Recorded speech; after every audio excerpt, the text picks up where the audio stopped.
2 ദിവസത്തിനപ്പുറം ലോക ഫുട്ബോളിൻ്റെ മഹോന്നതമായ വേദിയിൽ പെരുങ്കളിയാട്ടം നടക്കുകയാണ്. ആര് കിരീടധാരണം നടത്തും എന്നുള്ളതറിയാൻ ഫുട്ബോൾ പ്രേമികൾ കാത്തിരിപ്പുമാണ്. 90 മിനിറ്റ് ന്യൂജേഴ്സിയിലെ കളിക്കളത്തിൽ എന്ത് സംഭവിക്കും? അതും നീണ്ട് എക്സ്ട്രാ ടൈമിലേക്ക് പോകുമോ? പിന്നെ ഷൂട്ടൗട്ടിലേക്ക് എത്തുമോ? ഇതൊക്കെ ആരാധകർ ചിന്തിച്ചു കൂട്ടുന്നൊരു സമയം. ആ പുൽത്തകിടിയിൽ എന്ത് സംഭവിക്കുന്നു എന്നതിന് തന്നെയാണ് പ്രാധാന്യം. പക്ഷേ കളിക്ക് മുമ്പ് കിട്ടാവുന്ന വിലയിരുത്തലുകൾ മുഴുവൻ കേട്ട്, അതുപോലെ കാണാവുന്ന പ്രിഡിക്ഷൻസ് മുഴുവൻ കണ്ട് ആകെ വല്ലാത്തൊരവസ്ഥയിൽ നിൽക്കുമ്പോൾ ഇതാ പ്രഡിക്ഷനുമായിട്ട് ഓപ്റ്റയുടെ സൂപ്പർ കമ്പ്യൂട്ടർ വരുന്നു.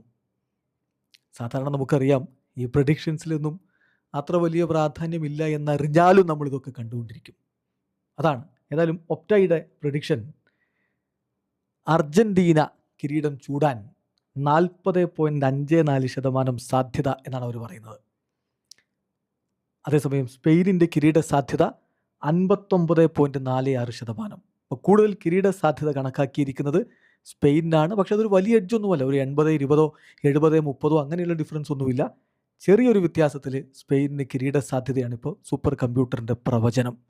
ഏതായാലും കാത്തിരിക്കാം എന്ത് സംഭവിക്കും എന്നറിയാൻ വേണ്ടി. ഇപ്പോൾ EA സ്പോർട്സ് ഓൾറെഡി പ്രഡിക്ഷൻ നടത്തിക്കഴിഞ്ഞല്ലോ. 2022 അവർ നടത്തിയ പോലെ തന്നെ അന്നത് ശരിയായിരുന്നു. ഇപ്പോൾ വീണ്ടും നടത്തിയിട്ടുണ്ടല്ലോ സ്പെയിന് കിരീടം ചൂടുമെന്ന്.